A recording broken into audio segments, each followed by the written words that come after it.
కార్యక్రమాన్ని సమర్పించువారు Medimix ayurvedic bath soap.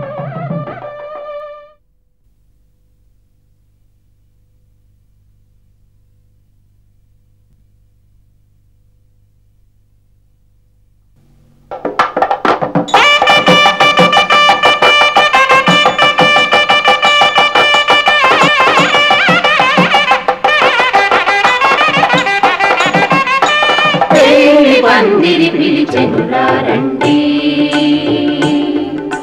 పెళ్లి పందిరి పిలిచెనురారండి. శ్రీరస్తు శుభమస్తు అని మనసా దీవించగరమ్మని పెళ్లి పందిరి పిలిచెనురారండి.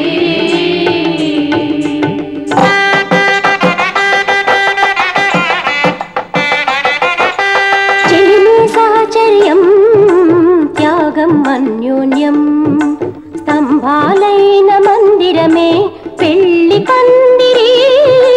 4 కన్నుల కలలు 2 హృదయాల సడులు ఒక్క బ్రతుకుగా సంగమించు శుభ తరుణము చూపినది. కనువిందుగా చూసేసి ఆపై విందును భోంచేసి శ్రీరస్తు శుభమస్తు అని మనసా దీవించగరమ్మని పెళ్లి పందిరి పిలిచెనురారండి, పెళ్లి పందిరి పిలిచెనురారండి.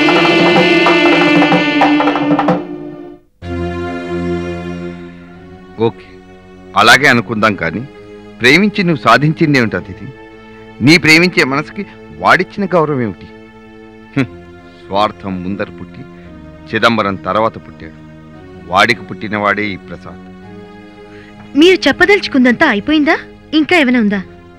తొందరపడకమ్మా, నన్ను పూర్తిగా చెప్పని.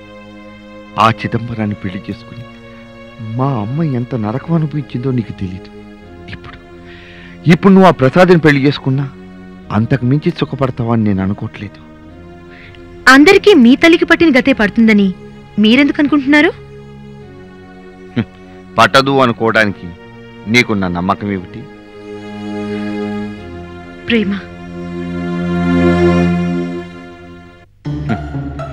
వాడికి ఆ మాటలకి అర్థం కూడా తెలీదమ్మా. అది మీ అపోహ మాత్రమే చైతన్య, దానివల్ల ప్రయోజనం ఏమీ లేదు. ప్రేమతో ఏదైనా సాధించవచ్చు అన్న నీ ఆత్మవిశ్వాసానికి హ్యాట్స్ ఆఫ్. అది కానీ శత్రుశేషం, రుణశేషం, అగ్నిశేషం మిగల్చకూడదు అని నమ్మే నేను ఈ లోకంలో ప్రసాద్, అదే నీ ప్రసాద్ని బతకను. అంటే ప్రసాద్ నిన్ను చేసుకున్నా చేసుకోకపోయినా నష్టపోయేది నువ్వే అని గ్రహించు. జరగబోయే చెప్తేనే ఇంత ఉలికిపాటు పడ్డాలి. అది నిజంగా జరిగితే నువ్వు తట్టుకోగలవా? కానీ 1 more thing, ఇది నిన్ను బెదిరించటానికో భయపెట్టడానికో చెప్పిన మాటలు కాదు. చైతన్య చెప్పింది చేస్తాడు, చేసేది చెప్తాడు. ఓకే మిస్టర్ చైతన్య, ఇది నా జీవితం. నా జీవితానికి సంబంధించిన ఆ నిర్ణయాన్ని మీరు ఏ విధంగానూ శాసించలేరు. ఒకప్పుడు నా తల్లి పడ్డ బాధ మరే ఆడది పడకూడదన్న నా అభిమతాన్ని నువ్వు అర్థం చేసుకోవటానికి ప్రయత్నించుంటే ఈ మాట నుండేదాన్ని కాదు. అది ఆ ఇంటి కోడలుగా నా తల్లి కంట పొంగిన గంగ నీకు వారసత్వపు సంపదగా రాకూడదన్న నా ఆశతోనే ఇంత దూరం చెప్పాల్సి వచ్చింది, నిన్ను హెచ్చరించాల్సి వచ్చింది. వైద్యువే, ఈ విషయాలన్నీ మన ఇద్దరి మధ్యన ఉంటేనే మంచిది. తెలివైన దానివి అనుకునే నువ్వు తీసుకునే తెలివైన నిర్ణయం తెలుసుకోవటం కోసం నేను ఈ నెంబర్లో వెయిట్ చేస్తూ ఉంటాను. Okay, hi.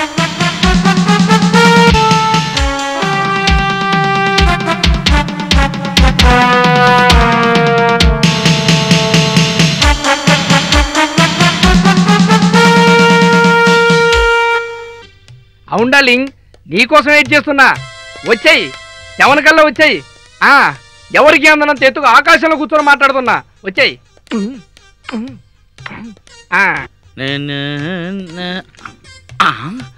ఏంటిడు మంకీ టైపులో పైన కూర్చుని సెల్ ఫోన్లో తెగ రెచ్చిపోతాడు.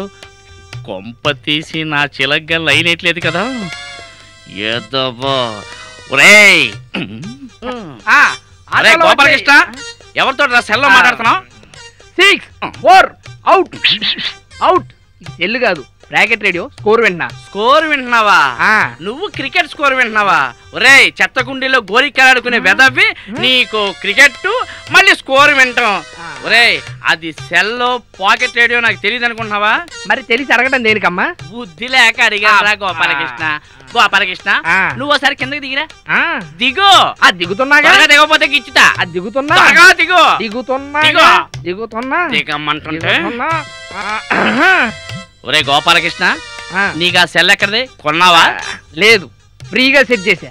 ఒక సెల్ ఫోన్ కొంటే ఓ సెల్ ఫోన్ ఫ్రీ అంటే కొనేది నీ చేత కొనిపించి ఫ్రీ సెట్ చేశా. ఎలా ఉంది నా స్కీము? నీ తొట్టి మొహలానే ఉంది. అవును, ఇందుకే ఆ సెల్లో ఎవరితో ఇందాక మాట్లాడుతున్నావు? నా మైనప్యారికియాతో. అవన్నీ నీకెందుకమ్మా? నీ తొట్టి పేసుకో మైనప్యారికి ఒకతా. మరి నా సంగతి ఏంట్రా? The man with golden, the spy who loved me, Sean Henry, Roger Moore and golden eye. నా మైనే ప్యారికి సంగతి ఏం చేసావు? అక్కడే నాకు మండుద్ది. ఎవడి మైనే ప్యారికి అని వాడే సెట్ చేసుకోవాలి. మాకు తేలదలే. అది సరే గను గోపాలకృష్ణ, ఎవర్రా మైనే ప్యారికియా? కాంపిటేటివ్ స్పిరిట్ గా ఉంటుందని నీ మైనే ప్యారికి అనే సెట్ చేశా. గోపాలకృష్ణ కొంచెం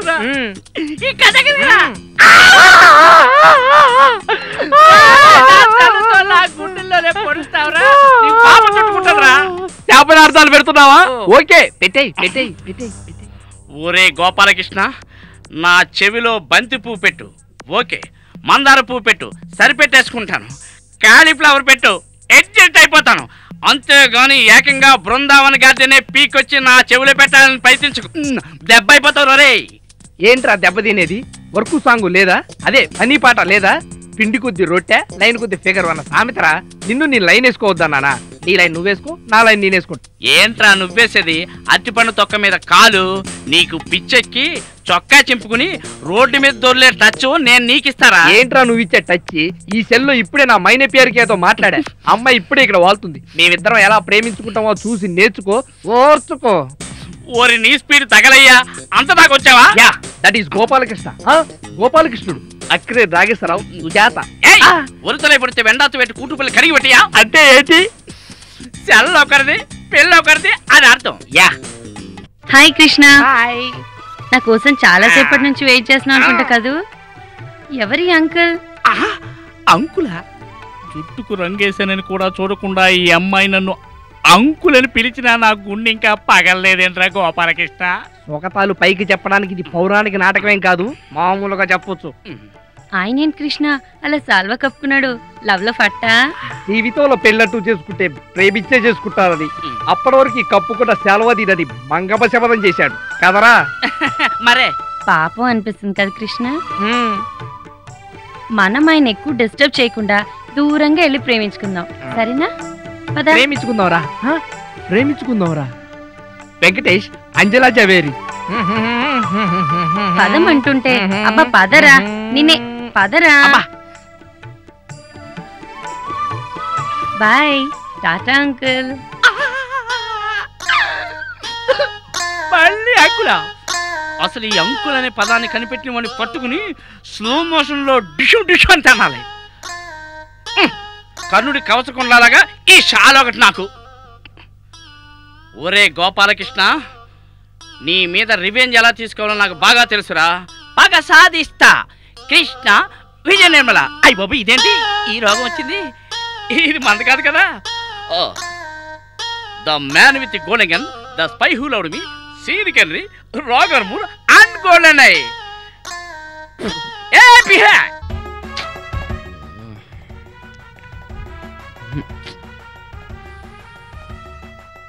కాలు గాలి పిల్ల అలా తిరగడం ఏంట్రా? విషయం చెప్పు. ఆ గోపాలకృష్ణ గారి పద్ధతి నాకు అస్సలు నచ్చలేదురా. వాడి సినిమా కూడా వాడిదిరా, వాడిని వదిలే. నేను మాట్లాడేది ఆ విషయం గురించి కాదురా. ఏమిట్రా మళ్ళీ మనవాడి కొత్త విద్య ఏదైనా ప్రదర్శిస్తున్నాడా ఏమిటి? చెప్పు. విద్య లేదు, టెక్స్ట్ బుక్ లేదు. మన గోల్డెన్ గౌతమ్ గాడు ఉన్నాడా, వాడు చచ్చి చెడి జన్మకో శివరాత్రి అన్నట్లు ఒక అమ్మాయిని పట్టుకొని లైన్ వేసుకుంటున్నాడు. వీడు ఆ లైన్ లో బలవంతంగా చొరబడిపోయి క్రాస్ టాకింగ్లు చేసేస్తున్నాడు. మళ్ళీ ఇదేంట్రా అని అడిగితే అమ్మాయికి లైన్ ఒక టెక్నిక్ అని, తానే ఒక టెక్నికల్ యూనివర్సిటీ అని పెద్ద కటింగ్లు ఇచ్చేస్తున్నాడు. ఏంట్రా తీరిగ్గా దీనికి శిఖరాగ్ర సమావేశం పెట్టారు? ఆ గౌతమ్ గాడిలోకి నేనేస్తున్న లూప్ లైన్ గురించి అన్న డిస్కషన్ చెప్పండి. ఏంట్రా చూపు కొడతావా? నరికేస్తారే. నీ లూప్ లైన్ లో నా మార్జిన్ వీడి సంగతి ఆ గౌతమ్ గారు వెండి తెర మీద చూసుకుంటాడు గాని మనం ఇప్పుడు ఆలోచించాల్సింది మన నితీష్ గారి గురించేరా. ప్రసాద్గా నువ్వు పొడిచింది చాలు. ఇకనైనా నీ నిజ స్వరూపంతో కనపడి ఈ అపార్థాలన్నిటికీ తెరదించేసి కథ సుఖాంతం చేయరా అంటే ఎంటాడా? అదే ఎంటరా? రేపు పొద్దున పెళ్లి పందిల్లో నిజాలు వెల్లడయ్యాక మీరు చేసిన దీపాత్ర వినయాలు చాలు, మీ ఇద్దరూ నాకొద్దన అమ్మాయి చెప్పేస్తే ఫినిష్. ఏదేమైనా సరే నేను కలువు చేసుకొని వాళ్ళ నాన్నగారు ఖచ్చితంగా చెప్పేశారు కూడా. మిన్ను విరిగి మీద పడ్డా సరే ఆయన మాట అంటే మాటే. అప్పుడు నేను అలా అన్నానా లేదా అని ఫ్లాష్ బ్యాక్ లోకి వెళ్ళి గుర్తు తెచ్చుకొని మరీ మాట మీద నిలబడతాడు. అంటే వీరపాండే కట్ట బ్రహ్మణ టైప్ అన్నమాట.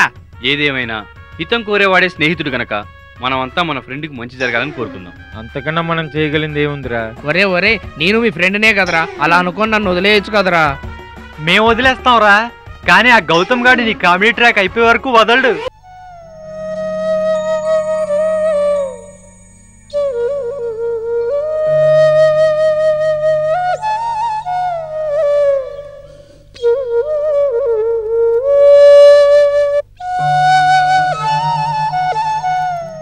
తిట్టైనా చెప్పు, చెప్పైనా తిట్టు, కానీ నాకొక్క విషయం మాత్రం చెప్పక్క. నితీష్ అంటే నీకెందుకు ఇష్టం లేదు? నితీష్ అంటే నాకు ప్రత్యేకమైన అయిష్టం ఏం లేదు సుమా. ఎటొచ్చి ఆడపిల్ల తన జీవితంలో ఒకే ఒకసారి మనసిస్తుంది. చెప్పక్క, ఎవరతను? ప్రసాద్. ఆ 3 అక్షరాల్లోనే నా 7 జన్మల బంధం ఉన్నట్టు అనిపిస్తుంది. బహుశా ప్రేమంటే ఇదేనేమో. 90% ప్రేమలు పెళ్లి వరకు రావక్క, కానీ పెళ్లి పీటల వరకు వచ్చాక కూడా నువ్వు ప్రసాద్ కోసమే ఎదురు చూస్తున్నావంటే, అతన్ని పెళ్లి చేసుకోవాలనుకుంటున్నావంటే నిజంగా నీ ప్రేమ ఎంతో గొప్పదనిపిస్తుందక్క. ప్రేమ చాలా గొప్పది సుమా. ప్రేమలోనే బ్రతకాలనిపిస్తుంది, ప్రేమలోనే చచ్చిపోవాలనిపిస్తుంది. మరైతే ఏం చేసి ప్రసాద్ నీ మనసుకి ఇంత దగ్గర అయ్యాడు? ఏ మాయ చేశాడు? ఏ మంత్రం వేశాడు? నీ గుండెల్లో అంత తనే నిండిపోయాడే. నిజంగా తెలుసుకోవాలనుకుంటున్నావా? ఒక అమ్మాయి కళ్ళ దాకా రావడానికి అబ్బాయి ఎంతో కష్టపడాలి. అమ్మాయి ఆలోచనల దాకా రావడానికి తానెంతో అవస్థపడాలి. అయితే అమ్మాయి కళ్ళల్లోకి రావడానికి తను కింద మీద పడాలి. అలాంటిది నీ మనసులోకి రావడానికి, ఆ మనసంతా తానే నిండిపోవడానికి ఓ పెద్ద తపస్సు చేయాలి. చెప్పక్క, ప్రసాద్ చేసిన తపస్సు ఏంటో చెప్పక్క. చెప్తాను.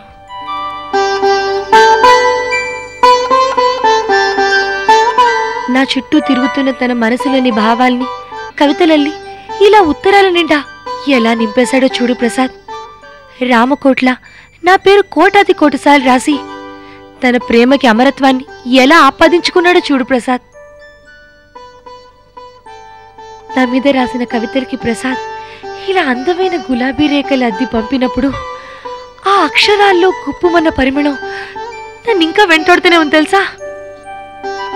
నీకు విషయం తెలుసా సుమా? నాకు ఒకసారి ఒంట్లో బాగుండినప్పుడు నేను తొందరగా కోలుకోవాలని అమ్మవారికి అర్చన చేసి తెచ్చిన కుంకుమిది. చెప్పు సుమా, అతని పిచ్చి ప్రేమను నేను ఎలా వెలకట్టగలను? అతని ఉన్నతమైన ప్రేమ ముందు శిరస్సు వంచి మోకరులకుండా ఎలా ఉండగలను సుమా? ఒకసారి ప్రసాద్ తన కవిత్వాన్ని క్యాసెట్లో రికార్డ్ చేసి పంపించాడు సుమా. ఇది విన్నాక మనసారా ఆరాధించాలని, నన్ను నేను దోసెల్లో పట్టి సమర్పించుకోవడానికి తను తప్ప మరొకరు లేరని తెలుసుకున్నాను. ఒక్కసారి క్యాసెట్ విను సుమా, అప్పుడు ప్రేమ అంటే ఏమిటో, నా ప్రసాద్ అంటే ఏమిటో నీకు కూడా అర్థమవుతుంది.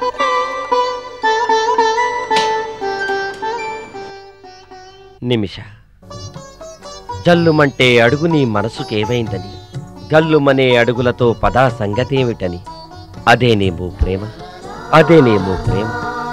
కలలెరగని కళ్లకు పెళ్ళేడు కలలొస్తుంటే, హేమంతారామంలో మల్లెలు విరబూస్తూ ఉంటే, సీడీ కొమ్మకు పూచిన కోయిలమ్మ కొత్త పాట ఏడీనీ ప్రియుడంటూ ఏమో అడుగుతూ ఉంటే, అదేనేమో ప్రేమ, అదేనేమో ప్రేమ. నీ హారికను తెగించి చూసే ప్రభాత సంధ్య చెక్కిలిపై తొలిసిగ్గులు అరణిమలవుతుంటే, చిన్నప్పుడు నేర్చుకున్న త్యాగరాయ కృతి కన్నా నిన్న మొన్న విన్న మడోనా పాటే బాగుంటే, అదేనేమో ప్రేమ, అదేనేమో ప్రేమ. బారెడు జడలో పూచిన విరజాజుల పరిమళాలు కొత్త కబుర్లేవో చెబుతూ ఉంటే, అతని చేరుమాల మించి అందంగా నడిచొచ్చిన ఇంటిమేట్ పర్ఫ్యూమ్ నీ ఇంటిదాకా వెంటాడితే, అదేనేమో ప్రేమ, అదేనేమో ప్రేమ, అదేనేమో ప్రేమ, అదేనేమో ప్రేమ, అదేనేమో ప్రేమ. సుమా, నాకు చిన్నప్పటి నుంచి కవిత్వం అంటే చాలా ఇష్టం. కానీ ప్రసాద్ కవిత్వం విన్నాక ఆ ఇష్టం వెయ్యింతలైనట్టు అనిపించింది. అతని అక్షరాల్లో నా బొమ్మను చూసుకుంటుంటే నిజంగా నేను ఇంత అందంగా ఉంటానా అనిపించింది. ప్రేమ అనే 2 అక్షరాల్లో అతను నేనేమో అనిపించింది. అతని ప్రేమ ముందు అక్షర దీపంలో వెలిగి నా జన్మ ధన్యం చేసుకోవాలనిపించింది సుమా. ప్రేమంటే చాలా మంది ఆకర్షణ అనుకుంటారే కానీ దాంట్లో ఇంత ఆరాధన ఉంటుందని నేను చూశాకే తెలిసిందక్క. ఈ విషయం మా పెద్దవాళ్ళకి ఎలా చెప్పను సుమా. పట్టుచీర కట్టుకున్న 18 ఏళ్ల వయసు కాకుండా మనసులో అపురూపంగా దాచుకున్న ప్రేమకు పెళ్లి చేయాలన్న పెద్దరికం మా పెద్దవాళ్ళకి ఎప్పుడు తెలుస్తుందో. నాకు ప్రసాద్ని చూడాలనుందక్క. పెళ్లి వేళకు వస్తా అన్నాడుగా, అప్పుడు చూద్దుగాని. నిజానికి నేను కూడా అతన్ని చూసేటప్పుడేగా. ముందు కళ్ళు ఇష్టపడి ఓకే అన్నాకే మనసు కూడా ఓకే అని ప్రేమించడం మొదలు పెడుతుంది ఎక్కడైనా. కానీ నీ విషయంలో అది తారుమారైందక్క. కనీసం నువ్వేనా నన్ను అర్థం చేసుకున్నావు సుమా. పెళ్లికెళ్ళ మా వాళ్ళు రేపు తిరిగి వచ్చేస్తారు. ఆ తర్వాత శరా మామూలే. ఏమిటో ఈ జీవితం. ఎవరో బెల్ కొట్టినట్టున్నారు, ఇప్పుడే చూసొస్తాను.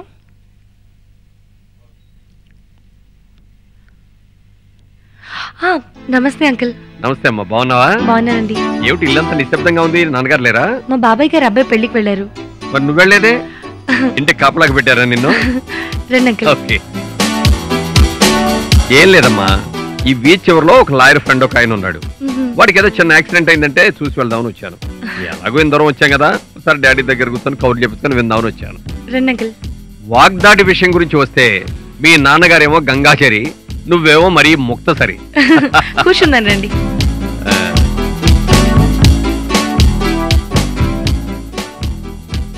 నిన్నెక్కడో చూసినట్టుందమ్మా. నిశ్చితార్థం రోజు చూసుంటారండి. Correct correct. మాది ఎదిరిల్లేనండి. అయితే కూర్చోమ్మా. ఈ మధ్య నాన్నగారు పంతులు గారితో ఏమైనా మాట్లాడారమ్మా ముహూర్తాల విషయం? తెలీదండి. నువ్వేంటమ్మా మరీ డల్గా కనిపిస్తున్నావు? పెళ్లి ఫిక్స్ అయిన తర్వాత ఆడపిల్లలు చెంగుచ్చగా ఎగురుతూ ఉండాలి. నీకెప్పుడు రావాలనుకుంటే అప్పుడు మా ఇంటికి వస్తుండమ్మా. అలాగే అండి. నితీష్ కూడా ఇక్కడికి వస్తుంటాడు. అలాగే. మీ ఇద్దరు చెట్టా పట్టాలు వేసుకుని తిరుగుతూ ఉంటే పెద్దవాళ్ళని మాకు చూడటానికి ముచ్చటగా ఉంటుంది.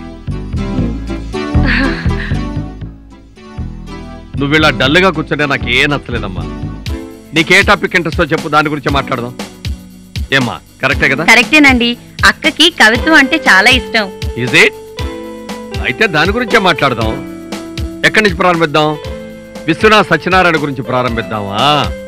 రాయప్రోలు సుబ్బారావు గారి గురించి ప్రారంభిద్దామా? శ్రీశ్రీ గురించి మాట్లాడమంటావా? సినారా గురించి మాట్లాడమంటావా? Excuse me. Yeah. Hello hello hello అని చెప్పకపోయినా ఫోన్ తీసింది మీరే అని తెలుసు నిమిష్ గారు. మీ ఊపిరిలోని మల్లెపూల పరిమళం చెప్పకనే చెబుతోంది మీ ఐడెంటిటీని. ఏమిటి మాట్లాడే మూడ్లో లేరా మీరు? అబ్బే అదేం లేదండి. చెప్పండి. రోజు ఏదో టైంలో మీతో 4 ముక్కలు మాట్లాడితే మనసుకు ఉత్తేజం కలుగుతుంది అనిపిస్తుంది. కానీ పనుల ఒత్తిడిలో అలసిపోయిన నాకు ఆ అవకాశమే రాదండి.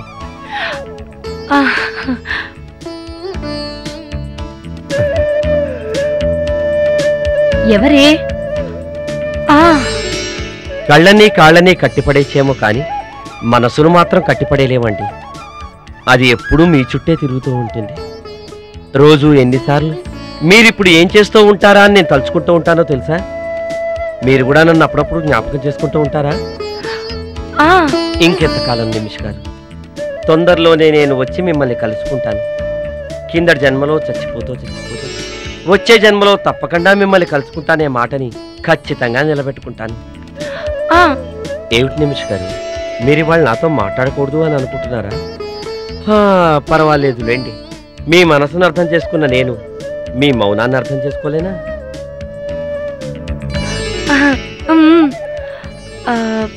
ఎక్కడి నుంచి మాట్లాడుతున్నారు? చాలా దూరం నుంచి. ఇంత దూరాన్ని అధిగమించి మీ పెళ్లి టైంకి తప్పకుండా వస్తానులేండి. కానీ మీ పెళ్లి అని అనటమే మనసుకు ఎలాగో అనిపిస్తోంది నిమిష్ గారు. అయితే పెళ్లిలో మీరు నన్ను ఏ విధంగా గుర్తుపడతారు? అది కూడా మీరే చెప్పండి. అలలలా అలా అలా కథలు హాయిలా అని మీరు ఇదివరకు రాసిన పాట ఇంకా నా మనసులో సందడి చేస్తూనే ఉంది నిమిష్ గారు. నేను ఆ పాట పాడుకుంటూ నడుచుకుంటూ వస్తాను, మీరు నాకు ఎదురు రండి. తలుచుకుంటేనే ఆ భావం ఎంత హాయిగా ఉంది కదండి.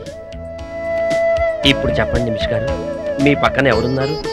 అది ఎవరైతే ఏం లేండి, ఆ వ్యక్తి అలా చెవులప్పగిచ్చి వింటూ ఉంటే మీరు మాత్రం ఏం మాట్లాడతారు? కొందరు మనుషులు అంతేలేండి, వాళ్ళ ధోరణి వాళ్ళదే గాని పక్క వాళ్ళ గురించి అస్సలు పట్టించుకోరు. అవునవును. మరోసారి కలిసినప్పుడు ఇప్పటి కబుర్లు అప్పటి కబుర్లు కలిపి బోల్డని కబుర్లు చెప్పుకుందామే. దీనికైనా ఊవానండి. ప్రస్తుతానికి ఫోన్ పెట్టేస్తున్నాను. బాయ్. బాయ్. కొంతమంది అంతేనమ్మా, ఫోన్ మాట్లాడేటప్పుడు టైం గురించే పట్టించుకోరు.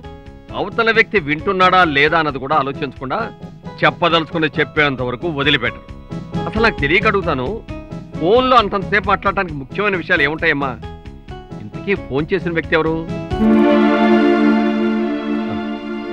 ఐఎమ్ సారీ అమ్మా, అడగకుండా ప్రశ్న అడిగానమ్మా. నేను వస్తానమ్మా. అలాగే డాడీ వచ్చిన తర్వాత నేను వచ్చేళ్ళని చెప్పు. వీలుంటే ఒకసారి ఫోన్ చేయవచ్చు. తప్పకుండా వస్తానమ్మా. బాయ్.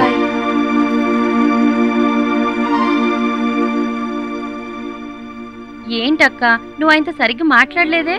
ఏం మాట్లాడాలి ఆయనతో? ఏదో ఒకటి మాట్లాడొచ్చు కదా. పాపం పాపం అని జాలిపడాల్సింది ఆయన మీద కదే, నా మీద. ఎదుర్కొంటే ఆయన కూర్చోపెట్టి అంత దూరం నుంచి ప్రసాద్ ఫోన్ చేస్తే ఒక్క మాటైనా మాట్లాడకుండా మౌనంగా ఉండిపోయాను. అంటే ఫోన్ చేసింది ప్రసాదా? అవును, ప్రసాద్ ఎంతసేపు మాట్లాడుతుంటే పిచ్చిదాన్లా ఆ ఊ అంటూ అచ్చుల్లో ఉండిపోయాను, కానీ హల్లుల్లో కూడా వెళ్ళలేదు. చిచి, ఒక్కొక్కసారి అంతేనక్క, మనం ఎన్నో మాట్లాడాలనుకుంటావు కానీ ఏమీ మాట్లాడలేం. ఎప్పుడు మనల్ని శాసించే మాటని అప్పుడప్పుడు మౌనం శాసిస్తుంది. హలో, సారీ ప్రసాద్, ఇందాక ఫోన్ చేస్తే మాట్లాడలేకపోయాను. Sorry, wrong number.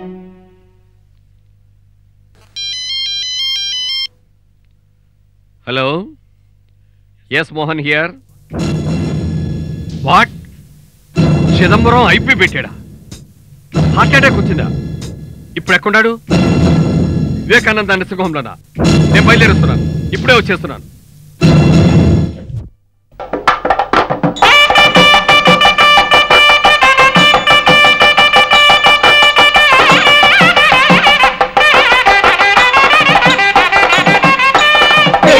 పందిరి పిలిచెనురారండి, పందిరి పిలిచెనురారండి. శ్రీరస్తు శుభమస్తు అని మనసా దీవించగరమ్మని పెళ్లి పందిరి పిలిచెనురారండి.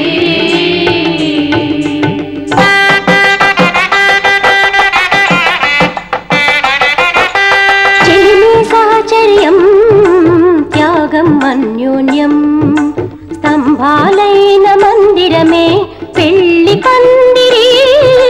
4 కన్నుల కలలు, 2 హృదయాల సడులు, ఒక్క బ్రతుకుగా సంగమించు శుభ తరుణము చూపినది.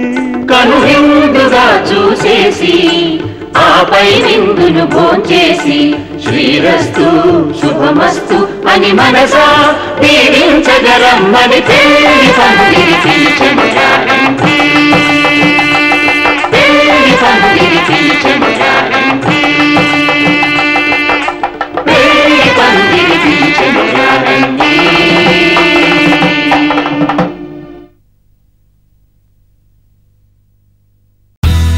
మా వీడియోస్ కనుక మీకు నచ్చినట్లయితే like, share and don't forget to subscribe.